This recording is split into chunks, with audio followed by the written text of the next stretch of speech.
Subscribe कीजिए बिन Nasir network को और हमारी फैमिली का हिस्सा बनिए। वो 18 साला मासूम सी लड़की अपने बाप को बचाने के चक्कर में बनी होकर इस बड़ी सी हवेली में लाई गई। जिसके साथ उसका निकाह हुआ वो उसे एक नज़र देखे बगैर वहां से चला गया। तुम मेरे शहरियर को मुझसे छीन नहीं सकती। सोनिया ने इसके दोनों हाथों पर गरम तेल फेंक दिया। पूरी हवेली में इसकी चीखें गूंजी। अपने दर्द की परवाह किए बगैर वो पोर्च में झाड़ू लगा रही थी जब हवेली का छोटा बेटा आया और इसकी नज़र हूर के कमसुन हुस्न पर ठहर गई। इसकी नज़रें हूर के जिस्म के आर पार जा रही थीं। शहरियर भी अगी और आते ही धाड़ा, क्योंकि इसका छोटा भाई उसकी बीवी को ऐसी जगह छूने वाला था। लेकिन जैसे ही उसने हूर को देखा और इसकी हालत देख वो जल्दी से आगे बढ़ा, क्योंकि हूर के कपड़ों से झुलकता इसका जिस्म ये चाहे पानी की तरह ठंडी है। इसे गरम करो। गुस्से से ऊंचे लहजे में उसे हुक्म दिया। हुरिया ने फौरा वो कप पकड़ा और उसे ओवन में रखने लगी। ओह हेलो, आग पर गरम करो। इसका लहजा नफरत से भरा हुआ था। हुरिया ने चौल्हा जलाया और चाय केटली में डालकर गरम की और कप उसकी तरफ बढ़ा दिया। इसने शैतानी मुस्कुराहट के साथ वो कप पकड़ा, फिर हुरिया की कलाई अपने हाथ में जकड़ी और वो गरम चाय इसके हाथ पर गिरा दिए। हुरिया की चीखें निकल गईं। मुझे चाय कुछ खास गरम नहीं लग रही थी, इसलिए सोचा कि चेक कर लूं। शैतानी मुस्कुराहट के साथ कहते उसने कप वापस शेल्फ पर रखा। हुरिया दर्द से ससकती हुई अपना हाथ रगड़ने लगी। इसे रला कर जैसे मजा आया था। नई चाय बना कर दो, इसने दोबारा हुक्म दिया, मगर हुरिया मुसलसल अपना हाथ मसल रही थी।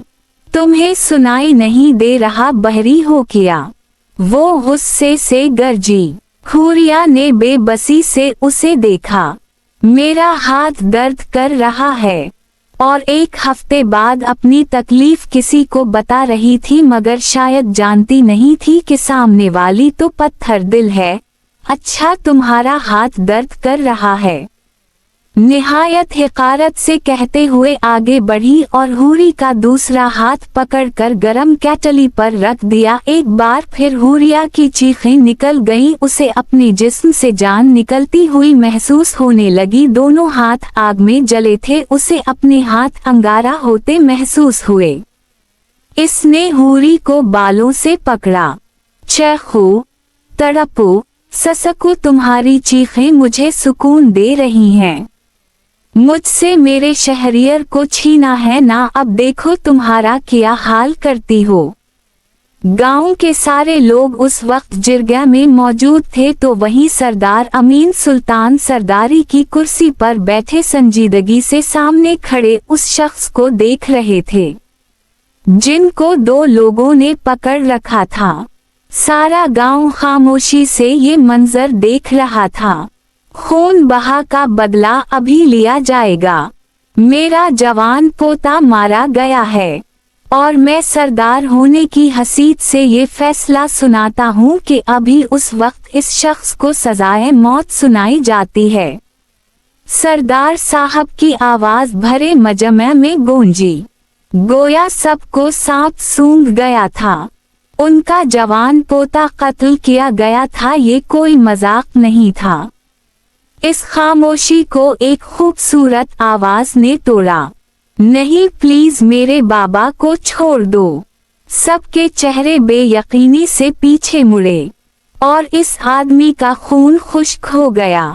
वो बेबसी से नफी में सर हिला कर रह गए।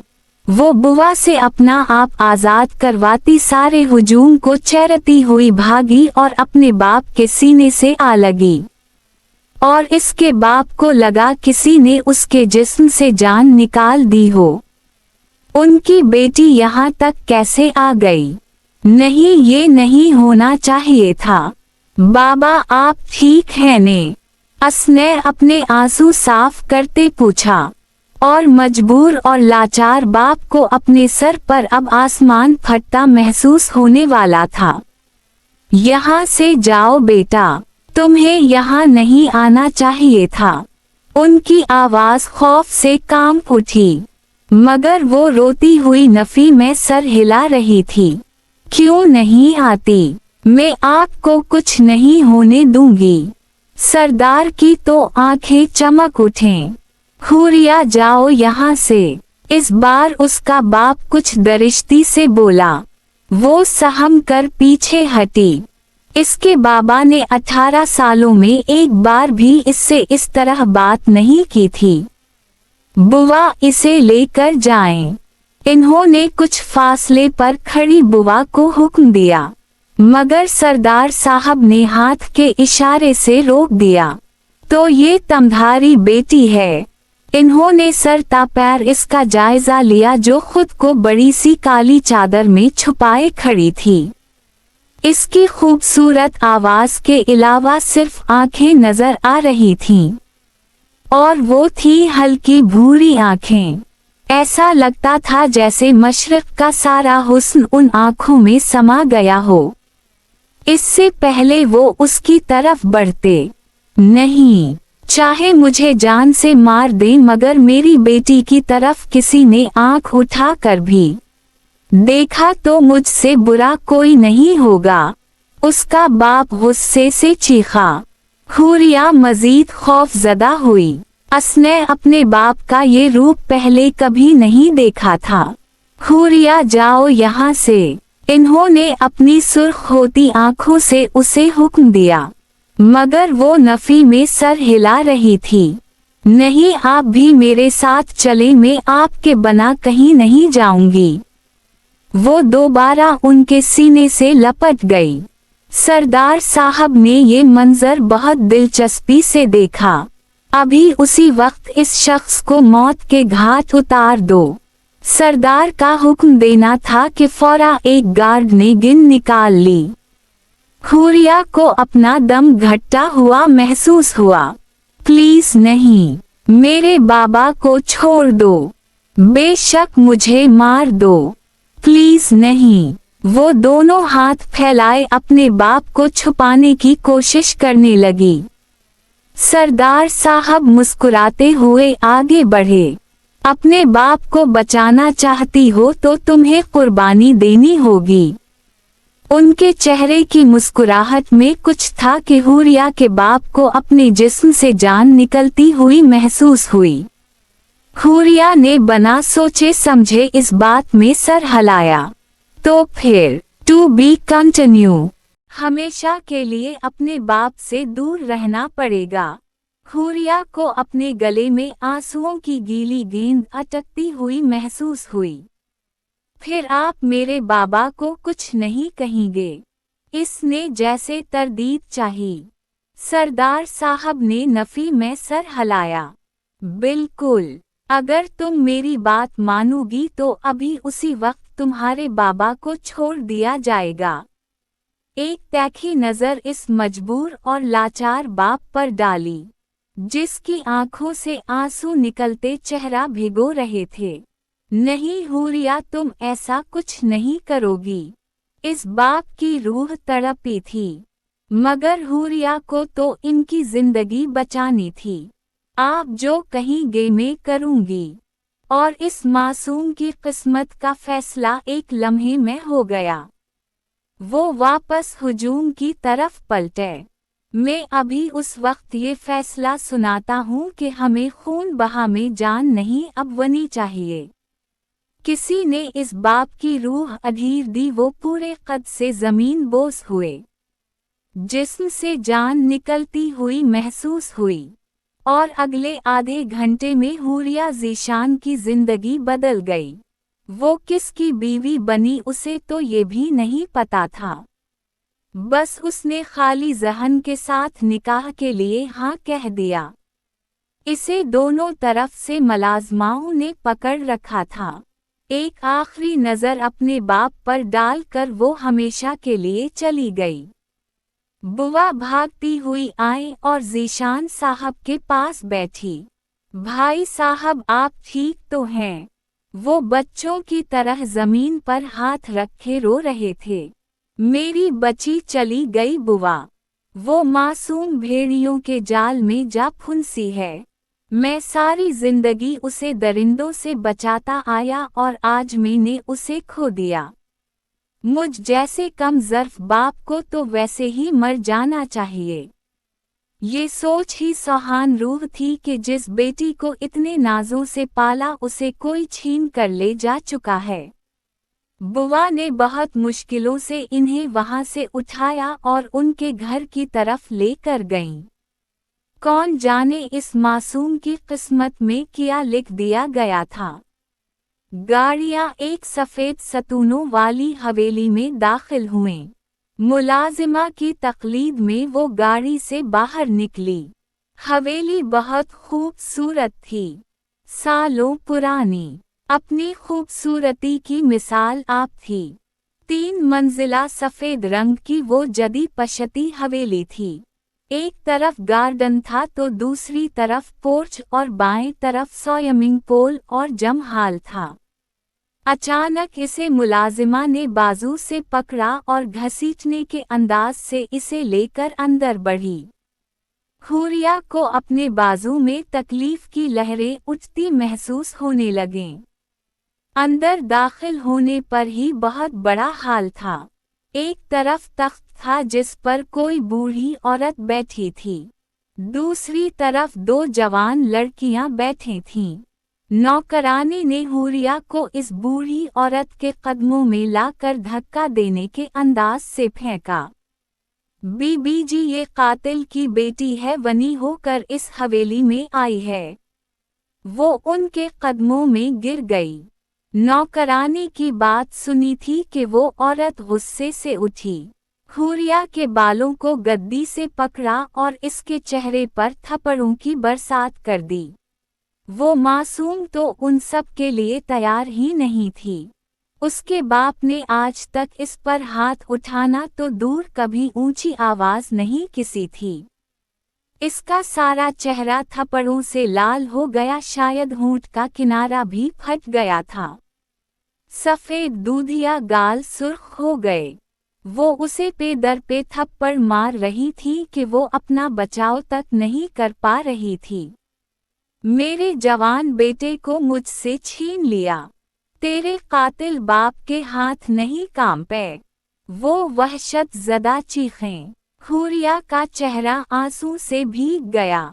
जब उनके हाथ थक गए तो इन्होंने उसे मक्के मारने शुरू कर दिए। वो नहीं जानती कि जिस्म के किस किस हिस्से में दर्द उठी, मगर वो जमीन पर गिरी थी और अब एक दूसरी लड़की इसके पीठ और जिस्म पर अपने पांव से ठोकर मार रही थी। मुझे बेवाह कर दिया, मेरी बच्चे को यतीम कर दिया। तुझे क्या लगा था यहाँ सुकून से रहेगी? मैं तेरा जीना हराम कर दूंगी। वो तो पागलों की तरह चीखी। हुरिया के सर के बाल पकड़कर उसने इतनी जोर से खींचे कि उसे गुमान होने लगा शायद सारे बाल जड़ से अखर जाएंगे। वो इस पर भी बस नहीं हुई। इसके सर को जमीन पर दे मारा। सर से खून की एक तेज धार निकली और इसके बाद किया हुआ हुरिया को कुछ याद नहीं, क्योंकि वो होश वाव हवास से बेगाना हो गई। इसे रात के किसी खा होश आया। वो अपना दिखता सर और जख्मी वजूद लेकर उठकर बैठी तो देखा आसपास शायद वो कोई सटू रूम था। वहाँ काठ कबार का पुराना सामान पड़ा हुआ था। जमीन पर सिर्फ एक चादर बिछी हुई थी और इसके ऊपर वो जख्मी लेटी थी। उसने अपने सर को हाथ लगाया, शायद किसी ने आड़ी तिरछी पिटी की थी। इसे आर्जी सी तबई इमदाद दी गई थी। शायद वो लोग उसे जिंदा रखना चाहते थे, इसलिए उसके जख्म कौर कर दिए। उसे अपने जिस्म का एक एक हिस्सा दर्द में चोर महसूस हो रहा था, जिस्म से जान निकल रही थी। उसने दोनों हाथ चेहरे पर रखकर चेहरे को छू कर देखा। दोनों गाल सोजिश का शिकार हो गए थे। अपने चेहरे पर हाथ रखे फूट फूट कर रो पड़ी। इसकी घटी घटी सैस्कियां इस बंद कमरे में गूंजने लगीं। उसके बाप ने उसे किसी शहजादी की तरह पाला था, और इन लोगों ने कैसा जानवरों की तरह सलूक किया। इसे यकीन नहीं हो रहा था, यहाँ इतने जाहिल लोग रहते हैं। वो तो यहाँ कैद हो चुकी थी। उसे अपने बाबा की याद आने लगी। इसका दिल चाहा कि वो कहीं से आए और उसे अपने सीने से लगा लें। उसका बाप इसका हीरो था। वो अपनी सोचों में उलझी थी जब दरवाज़ा खिला और एक मुलाजिमा अंदर दाखिल हुई। अगर नींद पूरी हो गई हो तो चलो उठो किचन में और सारी हवेली वालों के लिए रात का खाना बनाओ। नौकरानी ने निहायत हिकारत से कहते हुए उसे बाजू से पकड़कर खींचा और खड़ा किया। वो खून के घूंट भरती इस नौकरानी के पीछे चलने लगी। इसे चलने में तकलीफ हो रही थी, जिस्म में जान ना होने के बराबर थी। वो किचन में आई तो सारी नौकरानियां एक साइड होकर बैठ गईं। चल शुरू हो जा। वो शायद तमाम मुलाजिमीन की हेड थी, जो इसे हुक्म सुना रही थी। खूरिया ने आंसुओं से लबरेज आंखों के साथ इन्हें देखा। वो कोई मदद नहीं करवाएंगी, सब कुछ तो करेगी। वो तनक कर बोली। खूरिया को अपना सांस घटता हुआ महसूस हो रहा था। अपने आंसू काबू करने की कोशिश करते हुए वो अपने बेजान हाथों से काम करने लगी। इसे कहाँ इतने काम आते थे, लेकिन उन लोगों के तेवर बता रहे थे अगर वो मना करती तो शायद ये उसे जान से ही मार देते। जबकि वो तो जिंदा रहना चाहती थी अपने बाबा से दोबारा मिलने के लिए। इसकी जिंदगी सिर्फ उसके बाप से शुरू होकर उसके बाप पर ही खत्म हो जाती थी। काम करते हुए 2 बार इसका हाथ छड़ी से कटा और ना जाने कितनी ही बार इसका हाथ जला, मगर वो अपनी ससकियां काबू करती सारा काम कर रही थी। एक बूढ़ी मुलाजिमा हवेली की बहू पर हुक्म चला रही थी, क्योंकि वो वनी में आई लड़की थी। ना जाने कितने दिख दर्द इसकी किस्मत में आने थे। सारा काम खत्म किए शायद वो रात के 12 बजे वापस उसी कमरे में आई। खाली पीठ, दर्द से कराहता जिस्म और सख्त जमीन। शायद आज इसकी आजमाइश की रात थी। वो बेआवाज आंसू बहाती सोने की टू बी कंटिन्यू कोशिश करने लगी। शायद वो सारी जिंदगी इतना ना रोई हो जितना उस वक्त रो रही थी। रोते हुए कब नींद आई उसे कुछ खबर नहीं। सुबह के 5 बजे इस मुलाजिमा ने इसका कंधा पकड़कर उसे बिठा दिया। वो हड़बड़ा गई। जल्दी से किचन में पहुंच सारी हवेली वालों के लिए नाश्ता बनाना है। नौकरानी ये हुक्म सुनाकर चली गई। वो अपने आंसू काबू करती अपने दर्द से अकड़ते जिस्म के साथ उठी और किचन में चली गई। दिन के 10 बजे शायद उसे नौकरानियों का बचा हुआ खाना मिला था। वो बना चोचा किए खा गई। वो सब कुछ भूल गई कि वो कौन थी। बस उस वक्त वो खुद को एक कैदी समझ रही थी, और जेल में कैदियों के लिए मन वाव सिल्वी तो उतरता नहीं। उसके साथ इस हवेली में जानवरों से भी बदतर सलूक होने लगा। सारा दिन वो नौकरों से ज्यादा हवेली के सारे काम करती और वो बूढ़ी अम्मा और दोनों जवान लड़कियां जब दिल चाहता इसे मारकर अपने दिल की सारी भड़ास निकाल लेती। उसे इस हवेली में आए अब 7 दिन हो गए थे, और उन दोनों में उसके जिस्म में इतने निशान पड़ गए थे कि शायद अब सारी जिंदगी ना जाते। इसे मुलाजिमा की उतरन दी गई थी पहनने के लिए। एक वक्त था जब इसका बाप इसके लिए खूबसूरत कपड़े लाता था और आज वो मासूम एक मुलाजिमा की उतरन पहन रही थी। वो डेरा पर बैठा हुआ था। चेहरा हद से ज्यादा संजीदा था। इसे समझ नहीं आ रही थी कि क्या सोचकर दादा जान ने इसका निकाह किसी भी लड़की से करवा दिया, जबकि वो तो किसी और से मोहब्बत करता था। कुछ माह पहले ही वो किसी काम से एक गर्ल्स कॉलेज गया था। वहां उसने पहली बार इस खूबसूरत लड़की को देखा था। सफेद दूधिया चेहरा, खूबसूरत भूरी आंखें और इन पर गिरी पलकों की झालर। मशरक का सारा हुस्न एक तरफ और इस लड़की की भूरी आंखें एक तरफ। गुलाबी गाल, सुर्ख होंठ और छोटी सी नाक। वो बहुत खूबसूरत लड़की थी। वो बस इसकी एक झलक ही देख पाया था। ना वो इसका नाम जानता था ना पता। बस इस एक झलक ने दिल में जगह बना ली। दूसरी बार वो उसे सड़क पार करती नजर आई थी। इसने सोच लिया था वो शादी सिर्फ उसी से करेगा। वो लड़की दिन बदन शहरियर सुल्तान का इश्क बनती जा रही थी। दादा जान ने उसे एक हफ्ते पहले इमरजेंसी में कॉल करके जिरगा में बुलाया और बस अपना फैसला सुना दिया। ये आप क्या कह रहे हैं दादा जान? मैं ये निकाह नहीं करूँगा। निकाह कोई मजाक नहीं है, 2 जिंदगियों का सवाल है। और वैसे भी मैं किसी और को पसंद करता हूँ, उसी से शादी करूँगा। इसने तो साफ इनकार कर दिया था। मगर दादा जान को तो हर हाल में इस लड़की को वनी में लाना था। ठीक है, बस तुम सिर्फ निकाह कर लो। मैं तुमसे वादा करता हूँ तुम जिससे चाहोगे मैं इससे शादी करवाऊंगा। मगर इस लड़की से सिर्फ निकाह कर लो, बेशक उसे देखना भी मत। वो दादा जान की बातों पर ईमान लाता कुछ पल के लिए अपना दिमाग और अक्ल खो गया और निकाह कर लिया। मगर अब निकाह करने के बाद उसे एहसास हो रहा था इसने किया किसी लड़की की सारी जिंदगी तबाह कर दी। एक नस्वानी वजूद उसके नाम से मंसूब हो गई थी और पिछले पूरे 1 हफ्ते से डेरे में रुका हुआ था। हिम्मत नहीं थी हवेली जाने की।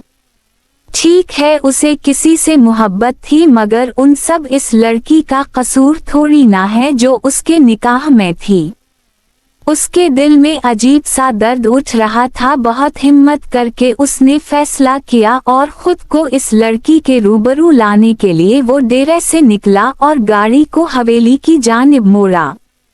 वो किचन में काम कर रही थी जब किचन में सोनिया दाखिल हुई और अपने हाथ में मौजूद कप को शेल्फ पर पटका। ये चाहे पानी की तरह ठंडी है, इसे गर्म करो। गुस्से से ऊंचे लहजे में उसे हुक्म दिया। हुरिया ने फौरा वो कप पकड़ा और उसे ओवन में रखने लगी। ओह हेलो, आग पर गरम करो। इसका लहजा नफरत से भरा हुआ था। हुरिया ने चौल्हा जलाया और चाय केटली में डालकर गरम की और कप उसकी तरफ बढ़ा दिया। इसने शैतानी मुस्कुराहट के साथ वो कप पकड़ा, फिर हुरिया की कलाई अपने हाथ में जकड़ी और वो गरम चाय इसके हाथ पर गिरा दिए। हुरिया की चीखें निकल गईं। मुझे चाय कुछ खास गरम नहीं लग रही थी, इसलिए सोचा कि चेक कर लूं। शैतानी मुस्कुराहट के साथ कहते उसने कप वापस शेल्फ पर रखा।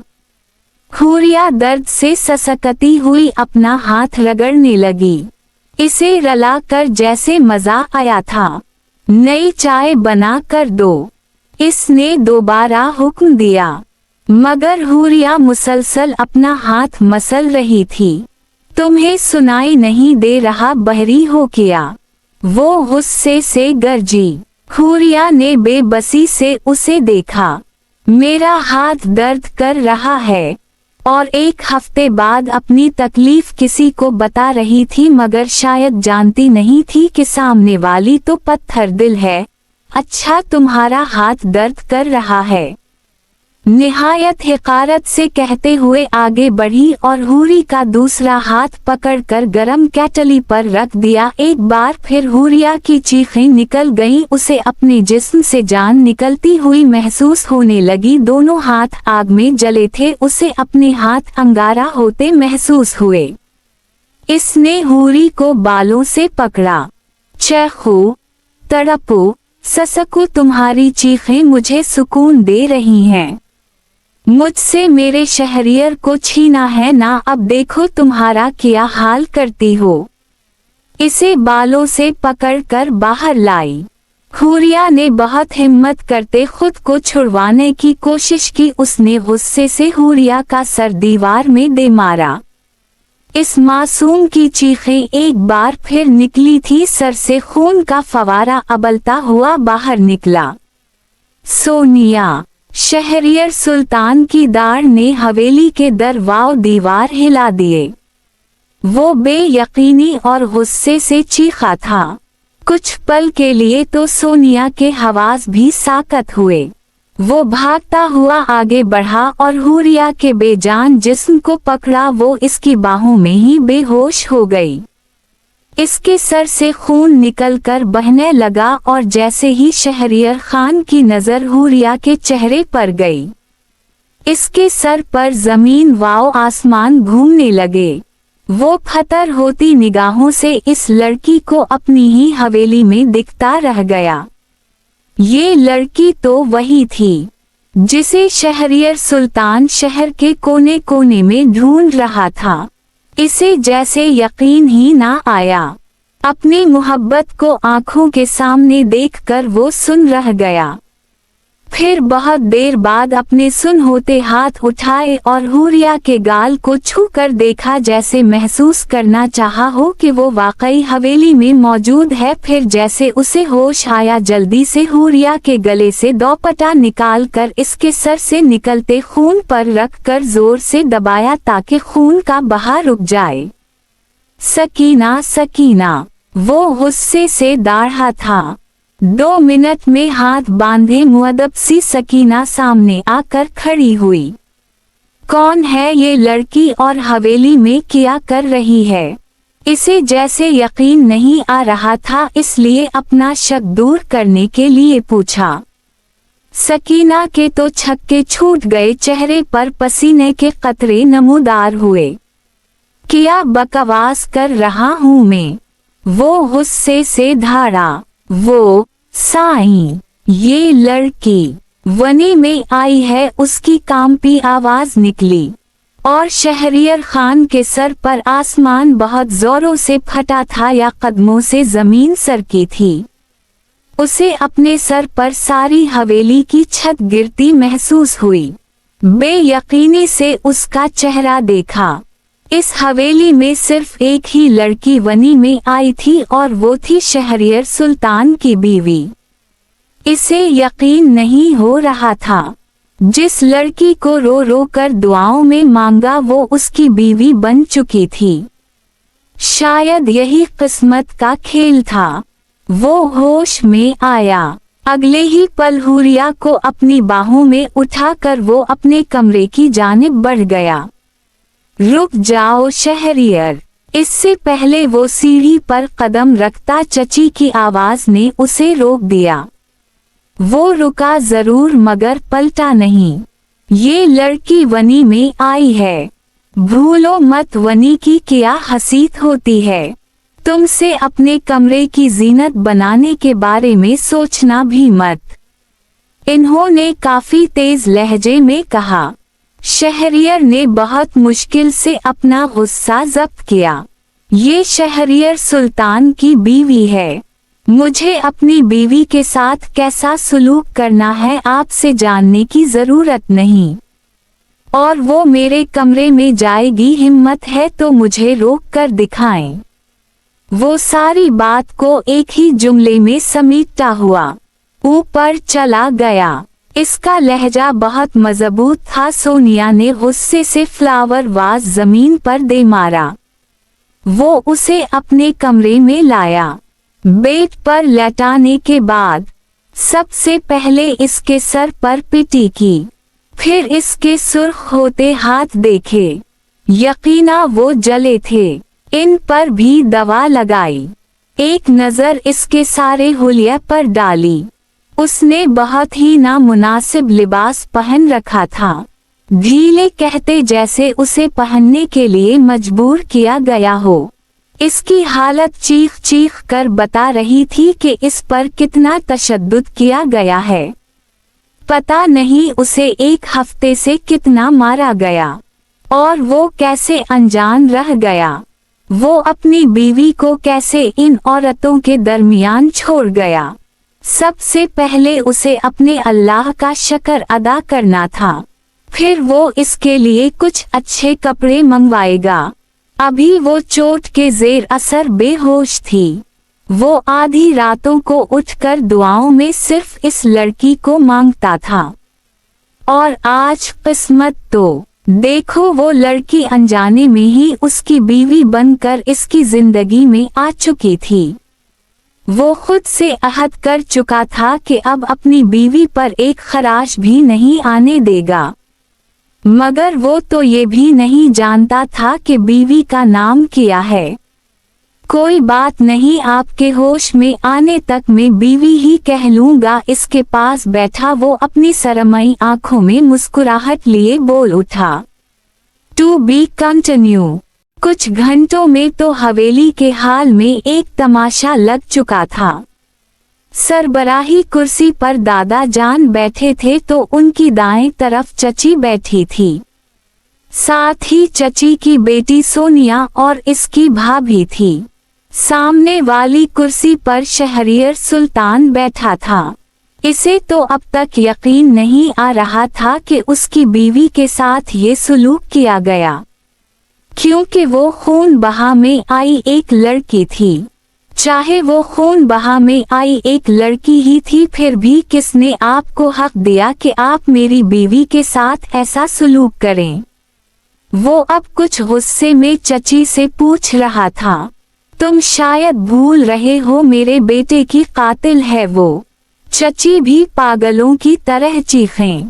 मैं कुछ नहीं भूला, कातिल वो नहीं, उसका बाप है। और आप लोगों ने खून बहा में वनी मांग कर हिसाब बराबर कर लिया।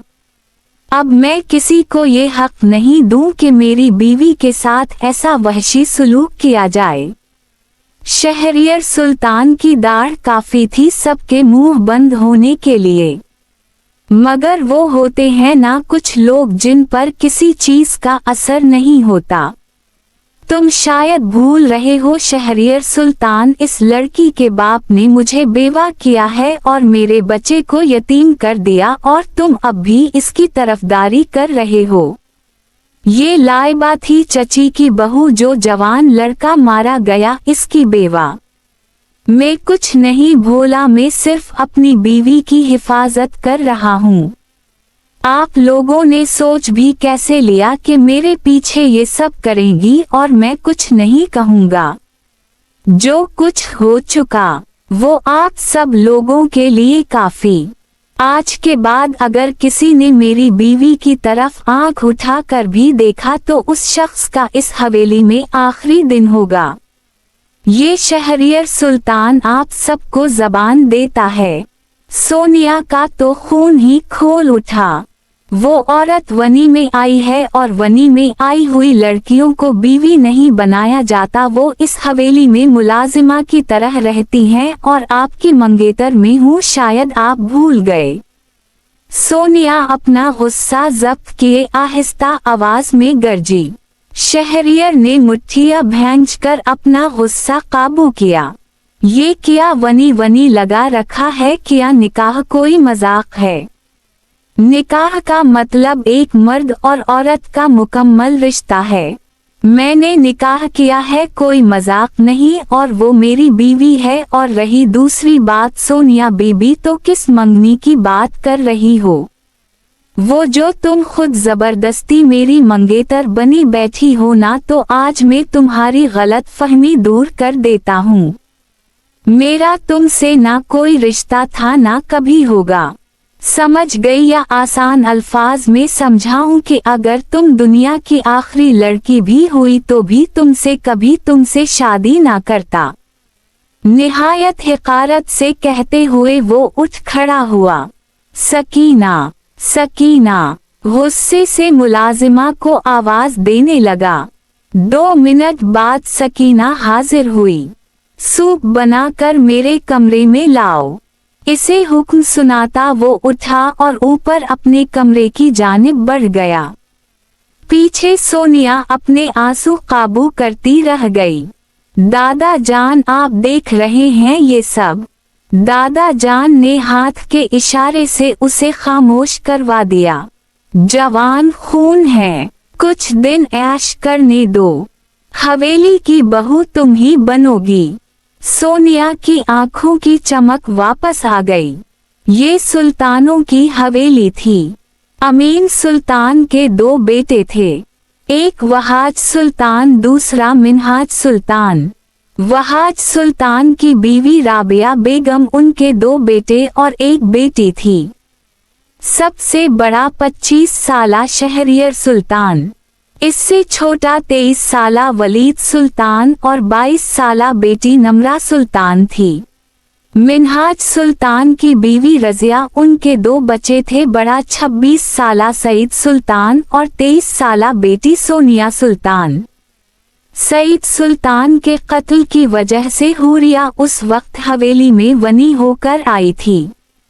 वो वापस कमरे में आया तो देखा हुरिया अब तक शायद बेहोश ही थी। सबसे पहले उसने अपना मोबाइल पकड़ा और इसके लिए चंद ऑनलाइन कपड़े मंगवाने लगा जो उसे अच्छे लगे। वो अक्सर नम्रा के लिए मंगवाता था, इसलिए उसे कुछ तजुर्बा था। ये लड़की तो नम्रा से भी छोटी नजर आ रही थी। वो जैसे ही पलटा तो देखा इसका वजूद हरकत में आ रहा था। वो फौरा बेड पर आकर बैठा। इसके हाथ हिल रही थे, शायद वो होश में आ रही थी। उसने अपने हाथ हिलाना चाहे जब सारे जिस्म में दर्द की वजह से तकलीफ उठी और इसके होंठों से एक ससकी निकली थी। शहरियर की सरमई आंखें तकलीफ की जियादती से सुर्ख होने लगें। इसने नींदवां आंखों से आसपास का मंजर देखना चाहा तो शायद वो किसी कमरे में थी। आहिस्ता आहिस्ता घूमती हुई नजर अपने कदमों की तरफ गई जहां कोई जवान खूबरू शख्स बैठा था। हुरिया ने गौर से इसे देखने की कोशिश की मगर इसे नहीं जानती थी।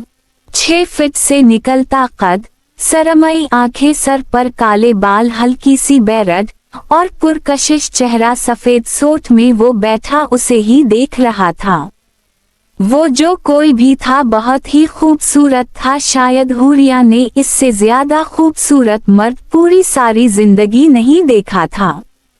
मगर अचानक उसे एहसास हुआ वो कहाँ है और ये मर्द कौन है। वो फौरा खौफजदा होती हुई उठकर बैठने की कोशिश करने लगी। शहरियर फौरा आगे बढ़ा। आराम से किया कर रही हैं, दर्द होगा। इसे नरमी से टोकते हुए उसने कंधों से पकड़ा और निहायत नरमी से उसे कुछ ऊपर किए बिठाया। इसकी कमर के पीछे तकिया सीट किया ताकि वो टेक लगाकर आसानी से बैठ जाए। जबकि हुरिया तो बेयकीनी से इस मेहरबान शख्स को देखकर रह गई। To be continued. वो बिल्कुल इसके बाबा की तरह इसकी केयर कर रहा था। मैं कहाँ हूँ? बहुत देर बाद उसे याद आया कि वो है कहाँ। इसकी इतनी खूबसूरत आवाज सुनकर शहरियर के चेहरे पर मुस्कुराहट बिखर गई। ये आपका कमरा है, इसने नरमी से कहा। जबकि हुरिया तो साकत रह गई। बेयकीनी से सारे कमरे में नजर घुमाई तो एक दीवार पर उसे उसी शख्स की तस्वीर नजर आई। ये तो आपका कमरा है, मगर आप कौन हैं और मैं यहाँ क्या कर रही हूँ? उसकी आवाज में वाज़ेह खौफ था जो शहरियर साफ महसूस कर सकता था। रालिकस डरे नहीं, मैं तो आपका दोस्त हूँ। इसने हुरिया को अपने साथ कंफर्टेबल करना चाहा। हुरिया मजीद खौफजदा होती कंफर्टर को पकड़कर इसमें घुसने की कोशिश करती सुकड़ सिमट गई। बाबा कहते हैं मर्द और औरत कभी दोस्त नहीं होते। इसकी घटी घटी सी आवाज आई। शहरियर तो काफी पल बेयकीनी से उसका चेहरा देखता रह गया। अच्छा, और आपको पता है आप इस हवेली में क्यों हैं? इसकी नरम आवाज पर हुरिया ने चेहरा उठाकर उसे देखा।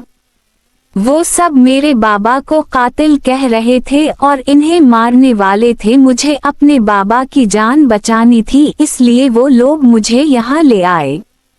बाप के जिक्र पर आंसू इसकी आंखों से बहते चेहरा भगोने लगे। शहरियर को हकीकी रंज हुआ। और नाम क्या है आपका? इसे याद आया कि उसे तो नाम भी नहीं मालूम था। हुरिया ज़ीशान। उसका नाम सुनकर ना जाने क्यों इसके चेहरे पर मुस्कुराहट बिखर गई। चेहरे की तरह नाम भी बहुत खूबसूरत था। और आपको पता है आपका निकाह किससे किया गया है? हुरिया का सर नफी में हिला। शहरियर हैरान रह गया। क्या मतलब आपने इसे देखा नहीं? हुरी का सर दोबारा नफी में हिला। उसका नाम जानती हैं? तीसरी बार फिर हुरिया का सर नफी में हिला। शहरियर सुल्तान बेयकीनी से उसका चेहरा देखता रह गया। कोई इतना मासूम कैसे हो सकता है? वो बहुत मासूम थी। वो थोड़ा सा उठकर उसके करीब आया। मैं शहरियर सुल्तान हूँ और वो मैं ही हूँ जिससे आपका निकाह किया गया है। आप मेरी बीवी हैं। इसकी खूबसूरत नरम दो टोक आवाज पर हुरिया ने बेयकीनी से चेहरा उठाकर उसे देखा। कितने ही पल वो इसके अल्फाज प्रोसेस करने की कोशिश करती रही। बेयकीनी ही यकीनी थी। अब मुझे बताएं, जब से आप इस हवेली में आई हैं किसने क्या कहा है? जिसने आपको तकलीफ दी उसका नाम बताएं, मैं सबसे हिसाब लूंगा। इसके अल्फाजों में मजबूती थी, नरमी थी और शायद मोहब्बत भी थी। हुरिया का दिमाग माफ हो रहा था मगर फिर भी उसे सुकून महसूस हुआ। फिर ना चाहते हुए भी वो उसे सब बताती गई कि 7 दिन से वो इस हवेली में किस हालत में है। जैसे जैसे आंसुओं की रूहानी में वो बोल रही थी वैसे वैसे शहरियर सुल्तान का ज़ब्त बढ़ता जा रहा था। इसे यकीन नहीं हो रहा था कि नौकरानियों ने उसकी बीवी के साथ कैसा सलूक किया। वो सब कुछ बताकर खामोश हो चुकी थी और अपने आंसू साफ कर रही थी। इतने में कमरे के दरवाजे पर दस्तक हुई और सकीना सूप लिए कमरे में दाखिल हुई। जैसे ही हुरिया की नज़र मुलाजिमा पर पड़ी उसे जिस्म से चांद निकलती महसूस हुई। शहरियर ने इसके चेहरे के रंग उड़ते देखे जैसे वो बहुत ज्यादा खौफजदा हो गई थी। हुरिया की निगाहों की तकब में उसने भी पीछे देखा तो सकीना खड़ी थी। इश्तियाल की लहर शहरियर सुल्तान के सारे जिस्म में दौड़ी। वो बेड से उठा और सकीना के हाथों से ट्रे झपटने वाले अंदाज में पकड़ी और एक कांटादार नजर इस पर डाली। इस नजर में कितना गुस्सा था सकीना ने महसूस किया। वो फौरा बाहर भागी थी। मुलाजिमों की क्लास बाद में लेने का सोचते हुए शहरियर ने अपना गुस्सा जब्त किया और मुस्कुरा कर हुरिया के पास बैठा। चले बीवी, जल्दी से ये सूप पी ले, इससे आप बहुत जल्दी ठीक हो जाएंगी। इसने ट्रे अपने और हुरिया के दरमियान बेड पर रखी, फिर बावल पकड़कर अपने हाथ में पकड़ा और सूप का चम्मच बढ़कर हुरिया के चेहरे के पास किया। हुरिया की आंखों से एक बार फिर आंसू बन निकले। इसे अपना बाप दोबारा याद आया। वो भी तो हुरिया को ऐसे ही टरेट करता था। क्या हवा आप रो क्यों रही हैं, कहीं दर्द हो रही है? वो फौरा परेशान हुआ। हुरिया का सर नफी में हिला। बाबा की याद आ गई, वो भी मुझे उसी तरह अपने हाथों से खाना खिलाते थे। क्या मैं उनसे कभी नहीं मिल पाऊंगी? इसने अपनी गीली आवाज में पूछा। शहरियर ने एक गहरी सांस ली। अगर अब जल्दी से ठीक हो जाएंगी तो मैं आप को मलवाने ले जाऊंगा। ठीक होने के लिए रेस्ट करनी पड़ेगी, सूप पीना पड़ेगा। करेंगी ना ये सब? हुरिया की आंखें चमकी, उसने फौरा इस बात में सर हिलाया। चले फिर जल्दी से ये सूप पिएं। इसने दोबारा चम्मच भर कर हुरिया के चेहरे के पास किया है। उसने मुंह खोला तो वो उसे अपने हाथों से सूप पिलाने लगा। हुरिया की आंखें बार बार नम हो रही थीं। बाप के बाद ये दूसरा मर्द था जो उसे इतने अच्छे तरीके से ट्रीट कर रहा था। सूप पिलाने के बाद उसने टिश्यू से हुरिया के होंठ तक साफ किए। इसे यकीन नहीं आ रहा था कि इस दुनिया में उसके बाप के अलावा कोई दूसरा मर्द भी इतना अच्छा हो सकता है। To be continued. इसने तो आज तक जितने भी आदमी देखे सब उसे तकलीफ देने वाले थे। तो अब हम दोस्त बन सकते हैं ना? उसने अपना हाथ हुरिया के सामने फैलाया। वो कुछ उलझन से उसका हाथ देखकर रह गई। वो जैसे इसकी उलझन समझ गया। देखे, मर्द और औरत दोस्त बन सकते हैं अगर वो निकाह कर चुके हों। तो अब तो मैं आपका दोस्त बन सकता हूँ बीवी। उसके बीवी कहने पर हुरिया के दिल में अजीब सा एहसास उतरा। मगर वो अब भी उलझी हुई थी। मगर इस बारे में तो बाबा ने कुछ बताया ही नहीं। वो अपना सर पकड़े शदीद मुस्तरिब नजर आ रही थी। शहरियर के चेहरे पर मुस्कुराहट बिखर गई। वो बहुत मासूम थी। इसे यकीना मियां बीवी के रिश्ते का सिरे से ही इल्म नहीं था। कोई बात नहीं, मैं आपको गाइड कर सकता हूँ। देखें, जिस तरह आपके बाबा आपके महरम हैं वो आपको परूटकीट करते हैं ना? हुरिया का सर हाँ में हिला। जिस तरह लड़कियों का सगा भाई उनका महरम होता है, उसी तरह वो शख्स जिससे आपका निकाह हो वो भी आपका महरम बन जाता है। वो आपको छू सकता है, आपका हाथ पकड़ सकता है, और वो एक बाप और भाई से ज्यादा अच्छे तरीके से अपनी बीवी को परूटकीट करता है। और जो मर्द ऐसा नहीं करते वो ना तो अच्छे शौहर होते हैं ना अच्छे मर्द। इसलिए आप मुझसे दोस्ती कर सकती हैं। ना ही आपको कोई गुनाह मिलेगा, ना ही अल्लाह पाक आपसे नाराज होंगे। हुरिया हैरत से उसे देखती रह गई। उसकी सारी उलझन खत्म हुई। शहरियर ने अब तक अपना हाथ फैलाया हुआ था। हुरिया ने कुछ झझकते हुए इसके हाथ पर अपना जख्मी हाथ रख दिया। शहरियर के चेहरे पर जिंदगी से भरपूर मुस्कुराहट उभरी थी। इतने में कमरे के दरवाजे पर दस्तक हुई। वो उठकर दरवाजे तक गया तो सामने ही मुलाजिमा कुछ शॉपिंग बैग पकड़े खड़ी थी।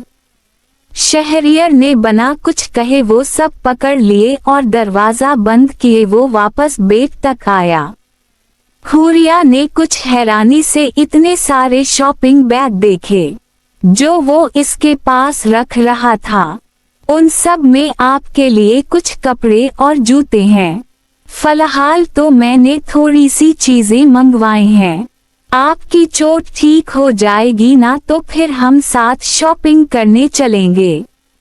वो कुछ कपड़े निकाल कर उनको देख रहा था, मगर हुरिया तो साकत और जामिद रह गई।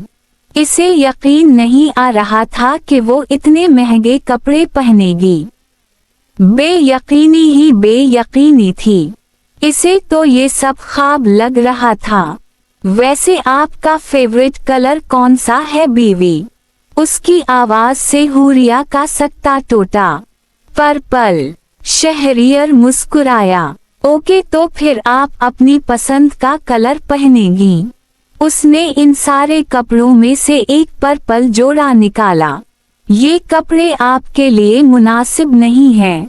उसने हूरिया के बदन पर मौजूद उन ढीले और पुराने कपड़ों की तरफ इशारा किया।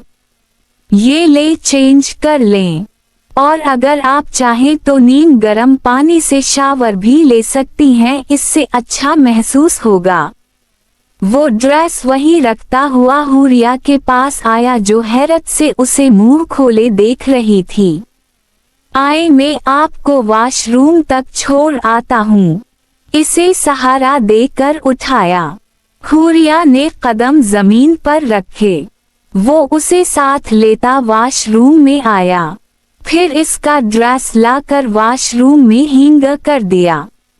मैं कमरे में ही हूँ, अगर आपको कोई तकलीफ हो, दर्द वगैरह या कोई मसला हो तो मुझे आवाज दे लीजिएगा, मैं आ जाऊंगा। दरवाजा बंद कर ले, बट लॉक मत कीजिएगा, ओके। नरमी से इसे समझाकर वो बाहर निकल गया। हूरिया तो अब तक शल दिमाग के साथ इतना बड़ा वॉशरूम देखकर रह गई। उनका घर तो इतना बड़ा नहीं था जितनी बड़ी ये हवेली थी। वो आधे घंटे बाद शावर लेकर कपड़े चेंज किए वॉशरूम से बाहर निकली। वाकई शावर लेने से उसे ज़हनी और जिस्मानी सुकून मिला था, मगर सारे जिस्म में दर्द उठ रही थी। शहरियर फौरा इसके पास गया और इसका हाथ पकड़कर उसे बेड पर लाकर बिठाया। फिर फर्स्ट एड बॉक्स से पेन कलर निकालकर हूरिया के सामने की। ये खा ले, इससे दर्द खत्म हो जाएगी। वो जानता था कि इसके जिस्म के हर हिस्से में दर्द हो रही होगी। वो इसके सामने तो नॉर्मल था, मगर इसकी ये हालत देखकर दिल अंदर ही अंदर खून के आंसू रो रहा था। हूरिया ने खामोशी से पकड़ी और पानी के साथ निगल गई। शहरियर की नजर उसके सरापे की तरफ उठी। ये ड्रेस इस पर बहुत खूबसूरत लग रही था। दबली पतली वो खूबसूरत नुकूश की लड़की थी, और ड्रेस फिटिंग और हाइट में भी उसे परफेक्ट आया था। इसके हल्के भूरे बाल कमर से कुछ ऊपर तक आ रहे थे, जो गीले अब आबिशार की तरह कमर पर बिखर गए थे। शहरियर ने इसके सर के जख्म पर दोबारा पिटी की। वो सीधी होकर बैठी, शायद उसे नींद आ रही थी। शहरियर ने बना कुछ कहे कम्फर्टर खोलकर इसके ऊपर दिया, और वो वाकई कुछ ही मिनटों में दोबारा सो गई। वो बस मुस्कुरा कर रह गया। वो गुस्से से चक्कर पर चक्कर काट रहा था। कहाँ गई वो लड़की? जमीन निगल गई या आसमान खा गया? इसका गुस्सा किसी सूरत कम नहीं हो रहा था। रालिकस वली, हम उसे ढूंढ लेंगे। उसका बाप इसे लेकर कहीं चला गया, मगर कोई ना एक दिन तो वो वापस उसी घर में आएंगे ना। नोमान ने उसे तसल्ली दी, मगर वो कुछ भी सुनने के मूड में नहीं था।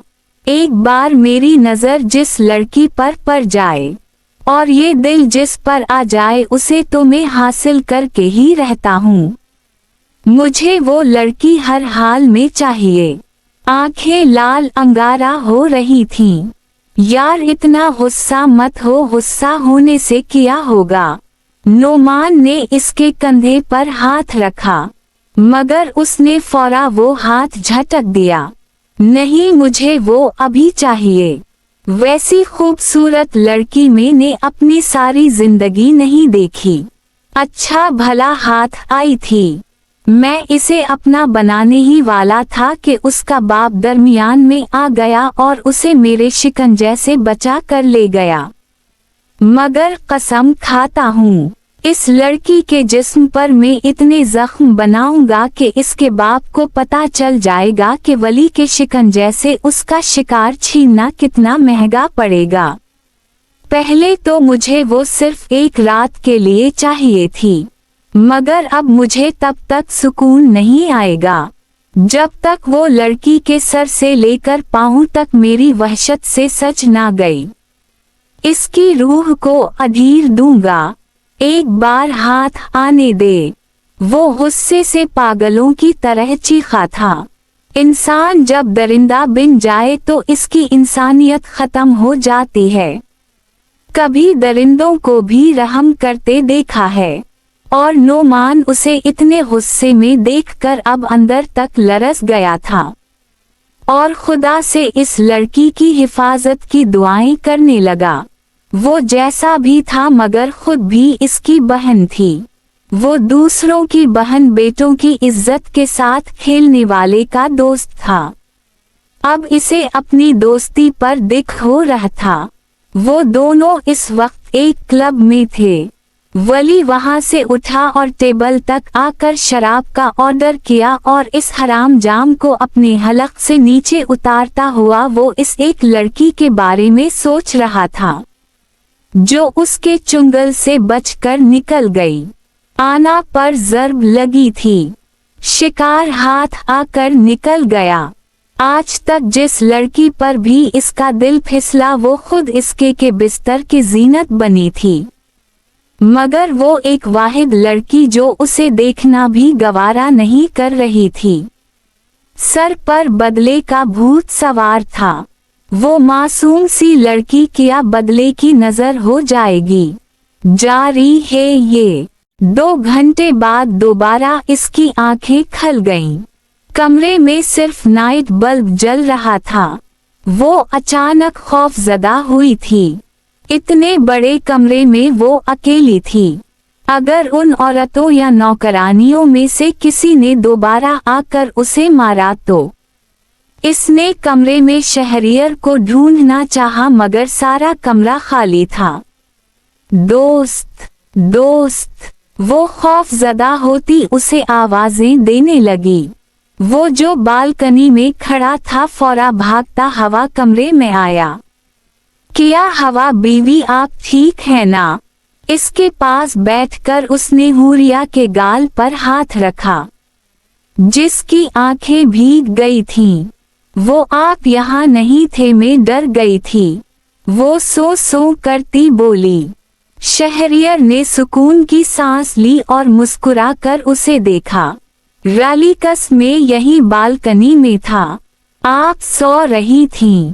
मुझे लगा मेरी वजह से आपकी नींद ना खराब हो जाए इसलिए बाहर चला गया था।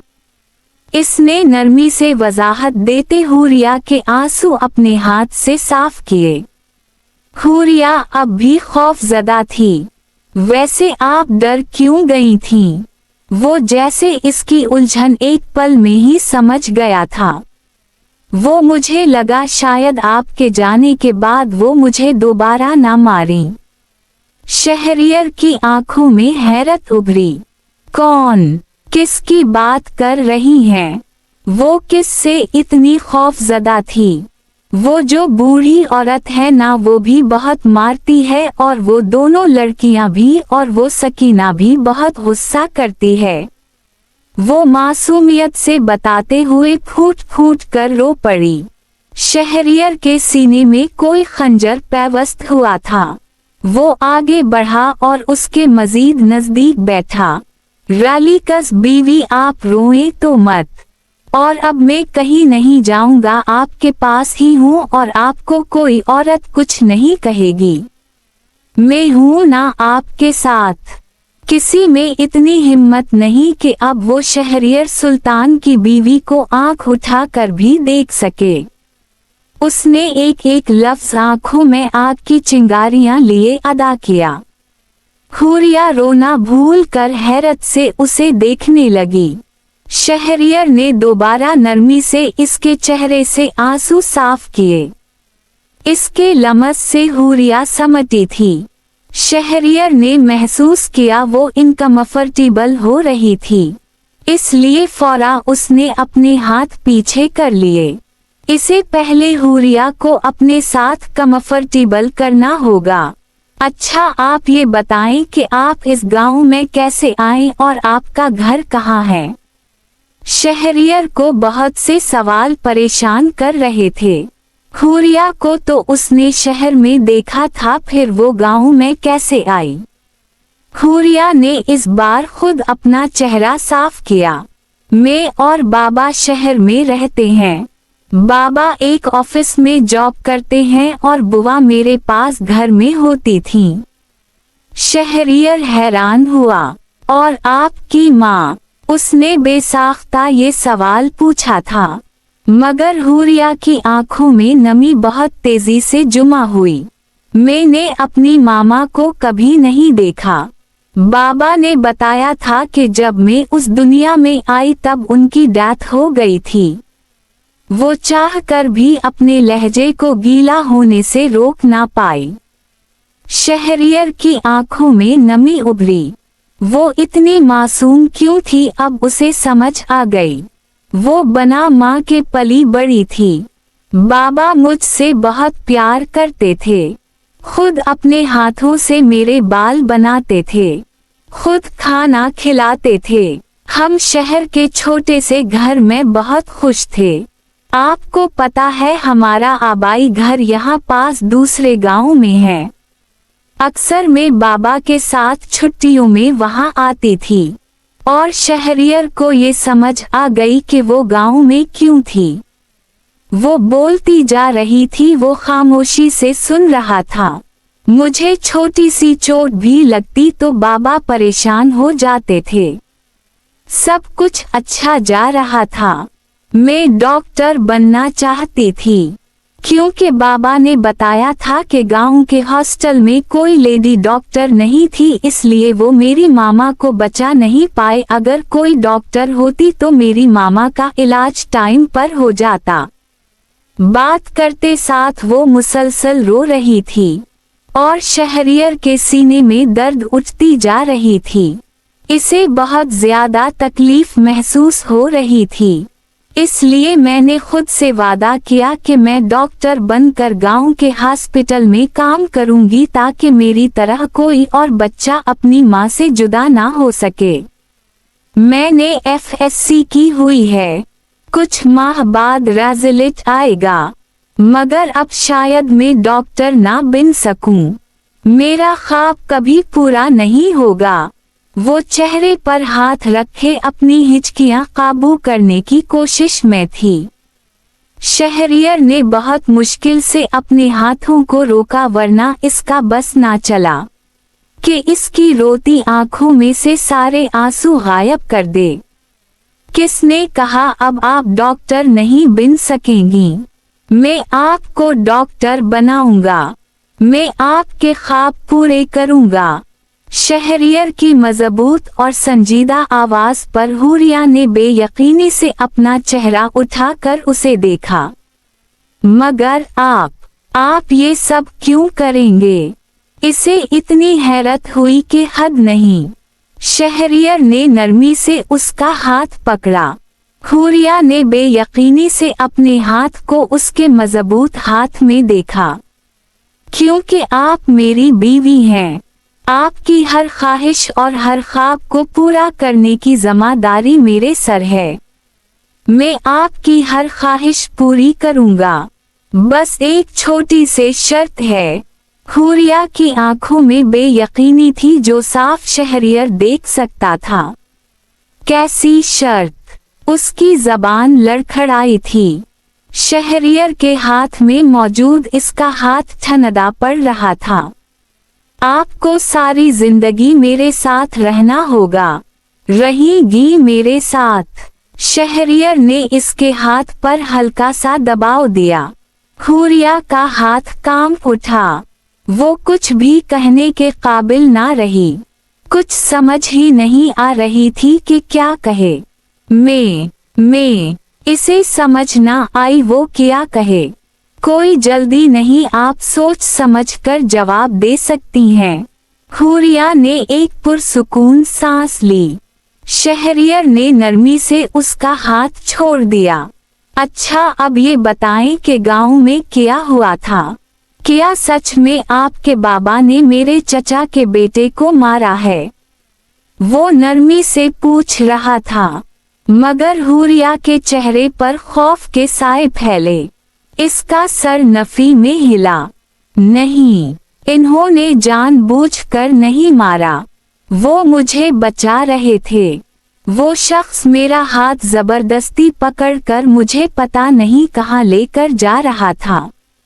मैं बहुत रोई, चीखने चलाने की कोशिश भी की। उसने मेरा दोपट्टा भी उतार कर फेंक दिया और फिर बाबा ने सड़क पर पड़ा एक पत्थर इसके सर पर मार दिया।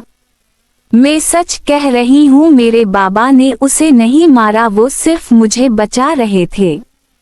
हम गांव भी उसी लिए आए थे। वहाँ शहर में भी एक लड़का मुझे तंग करता था।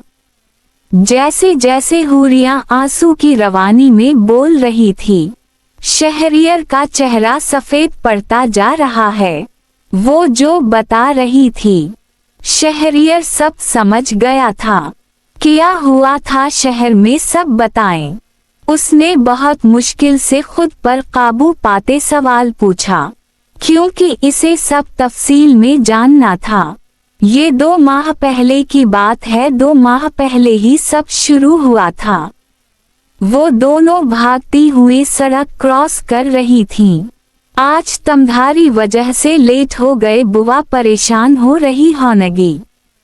हुरिया ने अपनी दोस्त ज़ैनब को डांटते हुए कहा, अच्छा बाबा, मैं बुआ से बात कर लूंगी कि मेरी वजह से लेट हुए। ओके, अब चलो। इसने हुरिया का हाथ पकड़ा और इसे लेकर सड़क पर चलने लगी। उनका घर कॉलेज के पास ही था। दोनों चल कर ही जाती थीं। इतने में सामने से एक काले रंग की कार आ रही थी और दूसरी तरफ एक बूढ़ा आदमी सड़क पार कर रहा था। अचानक वो कार इस आदमी में आकर टकराई। वो बेचारा बूढ़ा सड़क पर गिर गया। वो देख जीनी, एक बाबा गिर गए, चलो उनकी मदद करते हैं। सदा की रहम दिल हुरिया फौरा अपना हाथ छुड़वा कर सड़क की तरफ भागी। ज़ैनब भी इसके पीछे ही भागी। दूसरी तरफ गाड़ी में से एक अमीर रईस ज़्यादा बाहर निकला और इन बाबा का कॉलर पकड़ लिया। अंधे हो क्या देखकर नहीं चल सकते? वो निहायत बदतमीजी से चीखा था, बेटा तुम तेज आ रहे थे। इस आदमी ने अपना दिफा करना चाहा। नौजवान को तो गुस्सा ही आ गया। उसने एक थप्पड़ इस बूढ़े को मार दिया। ज़ैनब की तो आंखें फैलें। फिर इसने बूढ़े को जमीन बोस कर दिया। ओह हेलो मिस्टर, बड़े बूढ़ों से बात करने की तमीज नहीं यही सिखाया है क्या तुम्हारे माँ बाप ने? एक तो खुद ड्रिंक करके गाड़ी चला रहे हो, ऊपर से किसी कमजोर पर हाथ उठा रहे हो। ज़ैनब गुस्से से गरजी, मगर इसकी नजर तो अचानक इस लड़की पर गई जो झुककर इस बूढ़े को उठाकर खड़ा कर रही थी। इसने अपनी आंखों से गोगल्स उतारे और इस लड़की का सरता पैर जायजा लेने लगा। To be continued. सफेद कॉलेज के यूनिफॉर्म में इसका सफेद दूधिया चेहरा बहुत खूबसूरत लग रहा था। अचानक किसी ने इसके कंधे पर हाथ रखा। वली चल, यहाँ से लोग इकट्ठे हो रहे हैं। हम कोई मसला अफोर्ड नहीं कर सकते। मगर वली की गलीज नजरें तो हुरिया के आर पार हो रही थीं। वली चल। नोमान ने इसका कंधा हलाया और फिर बहुत मुश्किल से उसे गाड़ी तक लाया और अगले 2 मिनट में गाड़ी वहां से निकल गई। अंकल आप ठीक हैं ना? हुरिया उनसे पूछ रही थी। मैं ठीक हूँ, बहुत शुक्रिया मेरी बच्ची। खुदा तुम्हें हमेशा अपने हिफ्ज़ व अमान में रखे।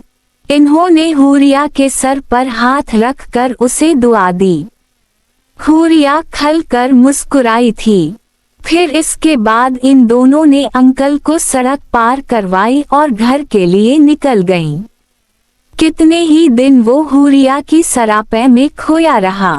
यार पता कर वो लड़की किस कॉलेज की है, इसने कॉलेज यूनिफॉर्म पहन रखा था, मुझे वो हर हाल में चाहिए। उसने नोमान को हुक्म दिया।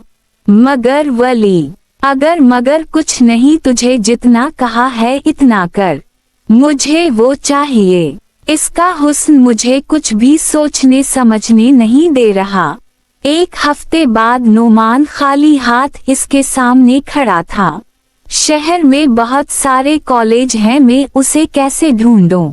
वली ने उसकी अक्ल पर लानत भेजी। बेवकूफ, जिस जगह वो बूढ़ा टकराया था, इस जगह के नजदीक जो कॉलेज है वहां पता किया और नोमान का सर नफी में हिला। तुमसे कुछ नहीं होगा, मैं खुद ही ढूंढ लूंगा। वो गुस्से से फटता हुआ रास्ते में आती हर चीज को ठोकर मारता बाहर निकल गया। आज इन दोनों का आखिरी पेपर था। वो कॉलेज से बाहर निकली जब अचानक एक काली कार उनका रास्ता रोक कर खड़ी हो गई। दोनों ने उलझी हुई नजरों से एक दूसरे को देखा। इतने में गाड़ी में से वही रईस ज़ादा बाहर निकला। इसकी नजर सिर्फ हुरिया के आर पार हो रही थी। हुरिया को इसकी आंखों से बहुत खौफ आया। हूर, ये तो वही बदतमीज है जिसने उस दिन सड़क पर तमाशा किया था। ज़ैनब इसे गुस्से से घोरते हुए बोल रही थी, जीनी चल यहाँ से। हुरिया ने इसके कान में सरगोशी की और वहां से भागने की। वली की गलीज आंखों ने इसका दूर तक पीछा किया। फिर वो शैतानी मुस्कुराहट लिए गाड़ी में वापस बैठा और गाड़ी स्लो स्पीड में उनके पीछे दौड़ाने लगा। दोनों एक रहायशी एरिया में दाखिल हुए। वो भी गाड़ी वहीं रोकता बाहर निकला और तब तक उनका पीछा किया जब तक वो दोनों अपने अपने घर में गायब नहीं हो गईं। फिर इसके चेहरे पर शैतानी चमक आई थी। वो वापस पलट गया, मगर गेट बंद करती हुरिया की नजर इस पर पड़ चुकी थी। इसे इतना खौफ आया कि हद नहीं। इस बात को 2 हफ्ते गुजर गए थे। क्या बात है, बहुत खुश नजर आ रहा है? नोमान ने उसे मुस्कुराते देखकर पूछा। हाँ, बस शिकार को जाल में फंसाने का इंतजाम कर आया हूँ। वो काफी मसरूर नजर आ रहा था। मैं कुछ समझा नहीं। वली ने फौरा उसे सारी वजाहत दे दी। क्या तूने इसका घर तक पीछा किया और अब तूने इसके पीछे एक आदमी लगा रखा है ताकि वो जब जब घर से निकले तुझे खबर हो। नोमान को तो गोया सदमा ही लग गया था। वली ने इस बात में सर हिलाया। वली, ये ठीक नहीं है। नोमान ने उसे तंबी की। मुझे मत सिखा, बस मुझे वो चाहिए तो चाहिए। इसने नोमान का हाथ अपने कंधे से झटक दिया। इतने में इसका मोबाइल फोन बज उठा। कॉल सुनकर तो वली के चेहरे पर मुस्कुराहट नमूदार हुई। क्या हवा? नोमान ने इस्तिफसार किया। 2 हफ्ते बाद वो आज घर से निकली है। मेरा इंतजार खत्म हुआ। वो गाड़ी की चाबियां उठाता बाहर भागा था और नोमान शशवाव पंच में मुब्तला होकर रह गया। वो दोनों बाजार आई थीं। जीनी, मुझे बहुत डर लग रहा है, प्लीज वापस चलते हैं। इसने कोई तीसरी दफा ज़ैनब का कंधा हिलाया। ओहो हूर, सुकून से शॉपिंग कर, वो देख मामा और आपी भी तो हमारे साथ ही हैं। हम कौन सा अकेले आए हैं? ज़ैनब ने कुछ फासले पर खड़ी अपनी माँ और बहन की तरफ इशारा किया, मगर हुरिया का दिल घबरा रहा था। नहीं, तुम समझ क्यों नहीं रही यार?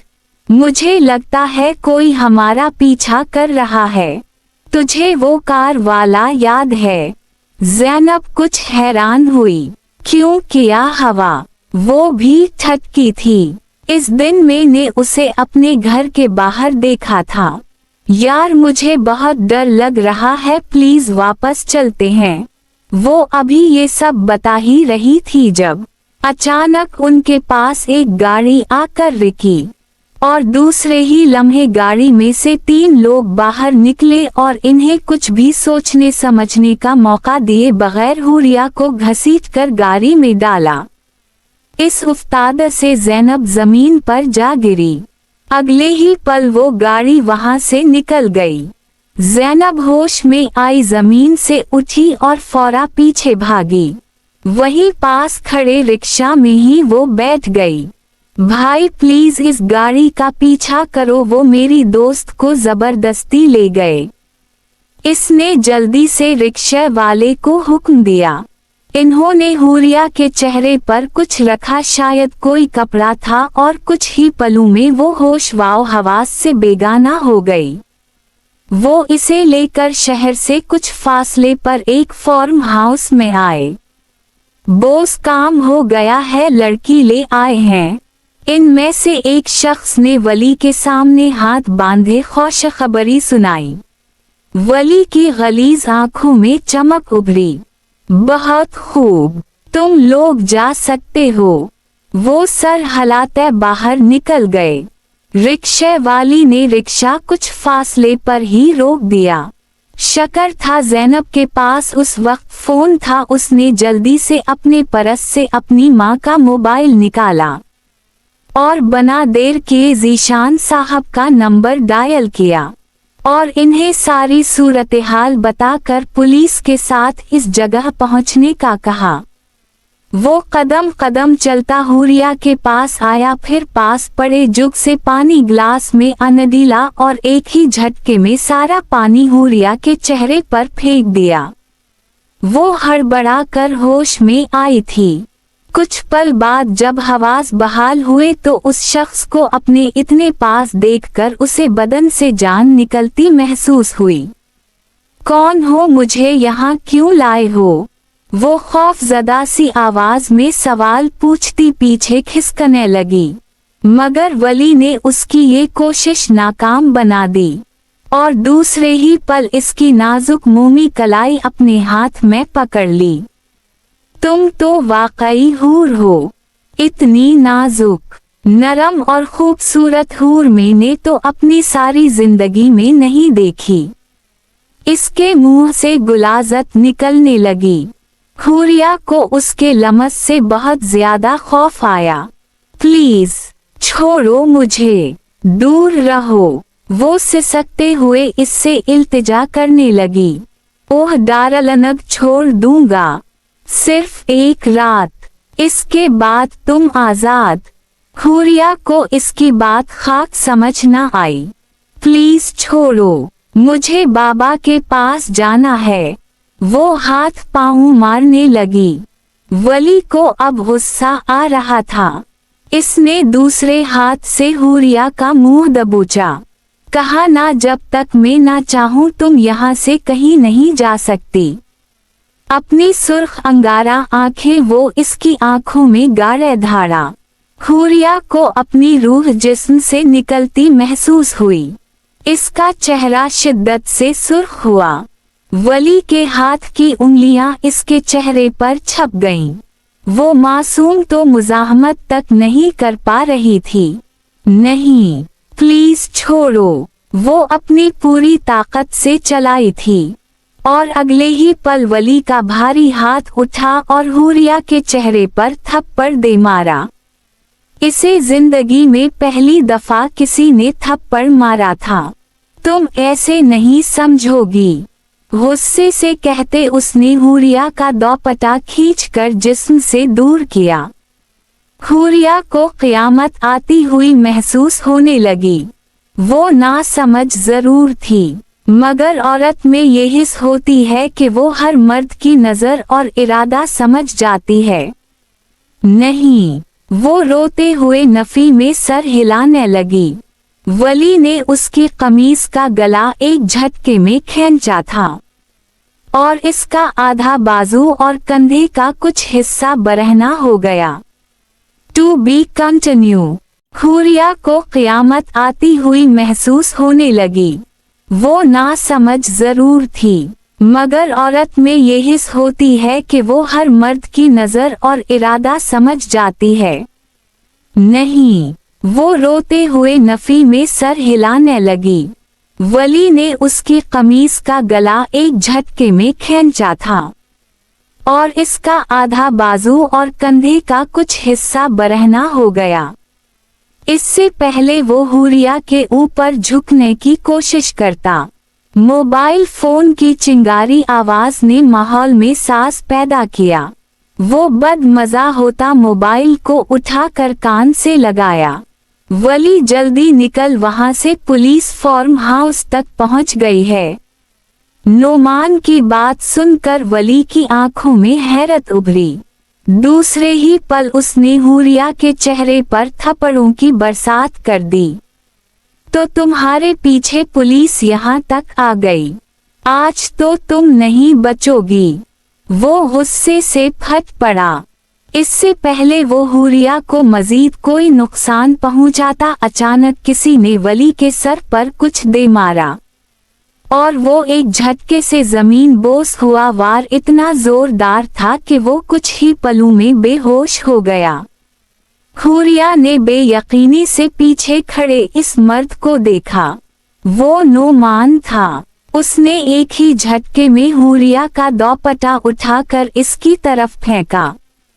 तुम्हें यहाँ कौन लाया? प्लीज पुलिस को मत बताना, मुझे इसे लेकर यहाँ से जाना होगा।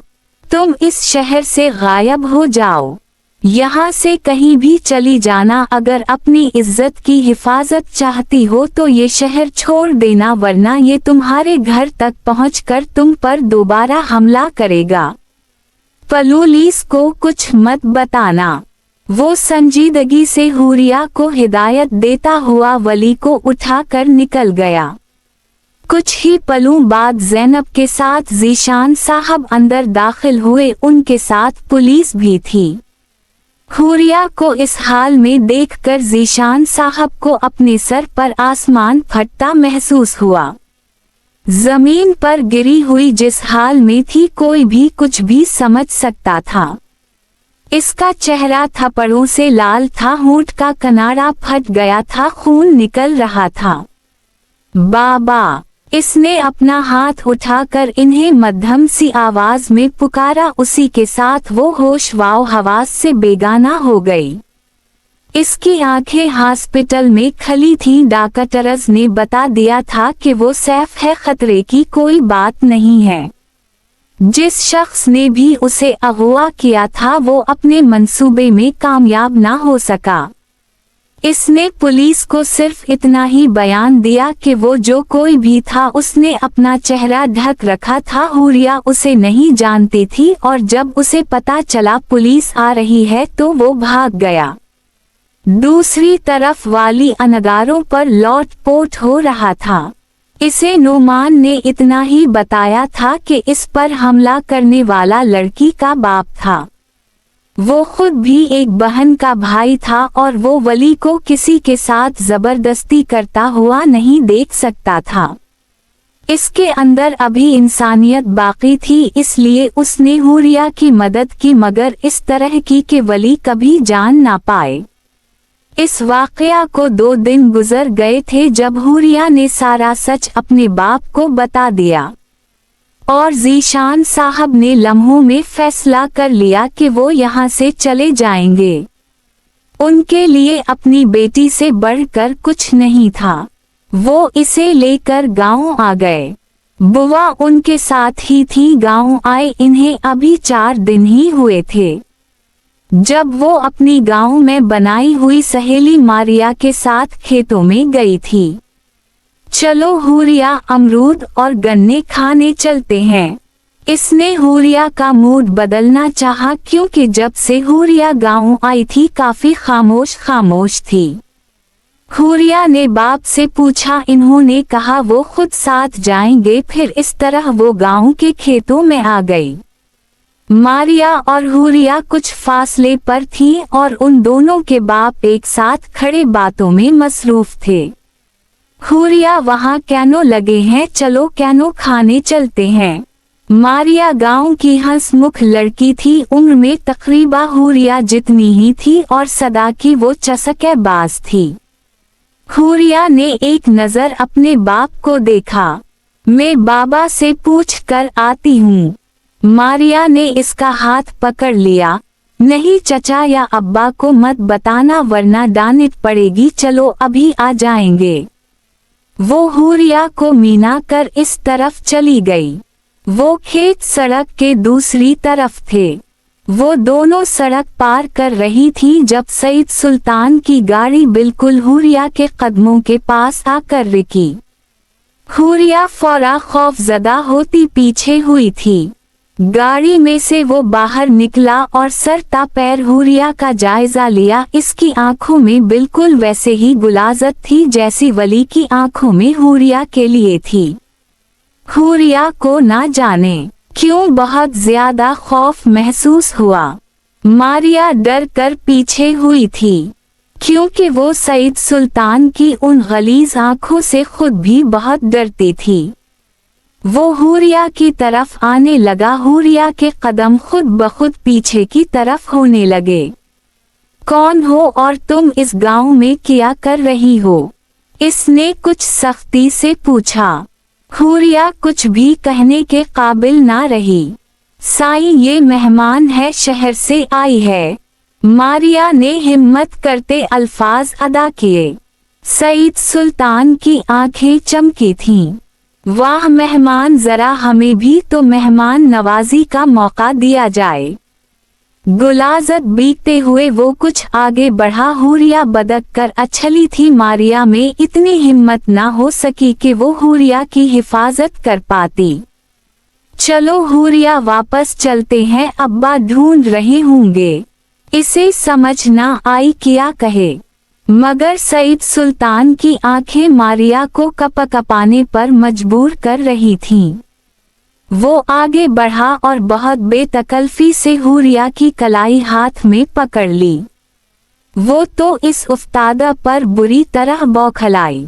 चलो जरा हमें भी तो मेहमान नवाजी का मौका दो। हुरिया को उसके मुंह से अजीब सी समील आई, शायद उसने शराब पी रखी थी। वो अपनी कलाई आजाद करवाने लगी। मारिया फौरा डर कर भाग गई और जीशान साहब को मदद के लिए बुलाने गई।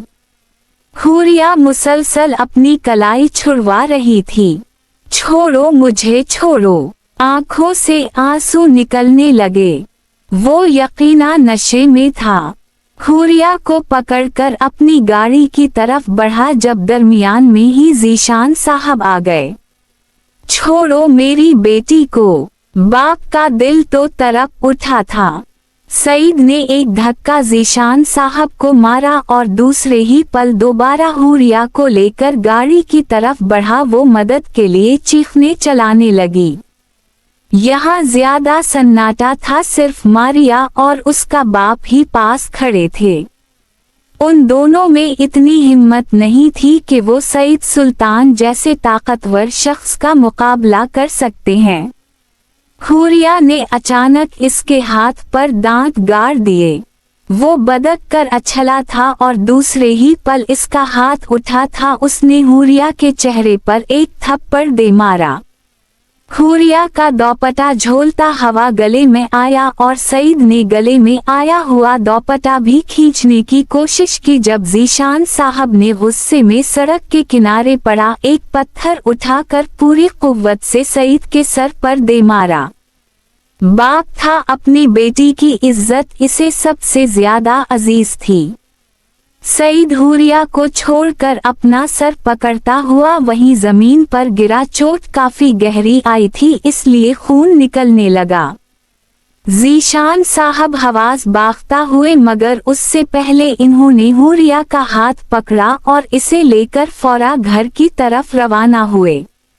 घर आकर बुआ को सख्ती से ताकीद की कि कुछ भी हो जाए हुरिया घर से बाहर नहीं निकलेगी। जानते थे सरदार के पोते को मारा है, इन्हें जिरगा में हाजिर होना ही पड़ेगा।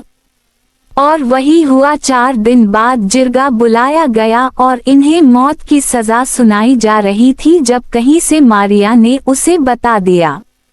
वो बुआ को चखा देती घर से भाग गई थी। बुआ भी इसके पीछे ही भागी मगर वो झरगे तक पहुंच गई थी। फिर इसके बाद इसका निकाह बुआ और वो हवेली तक आई। हुरिया मुसलसल आंसुओं के साथ उसे अपनी जिंदगी की सारी कहानी सुनाती पछलियों के साथ रो रही थी और शहरियर सुल्तान तो पत्थर हो गया। इसे यकीन नहीं हो रहा था कि सईद इतनी गिरी हुई हरकत करेगा। वो बाप अपनी बेटी की इज्जत की हिफाजत करने के लिए शहर छोड़कर यहाँ गांव में आकर छप गया। मगर भेड़िए तो हर जगह मौजूद होते हैं। इसके सीने में दर्द का तूफान उठता रहा था। वाकई उसका बाप एक अजीम बाप था जिसने अपनी बेटी की हिफाजत के लिए इस भेड़िए तक को मारने से गुरेज नहीं किया। वो कुछ भी कहने के काबिल ना रहा। हुरिया की घटी घटी ससकियां अब भी कमरे में गूंज रही थीं। To be continue.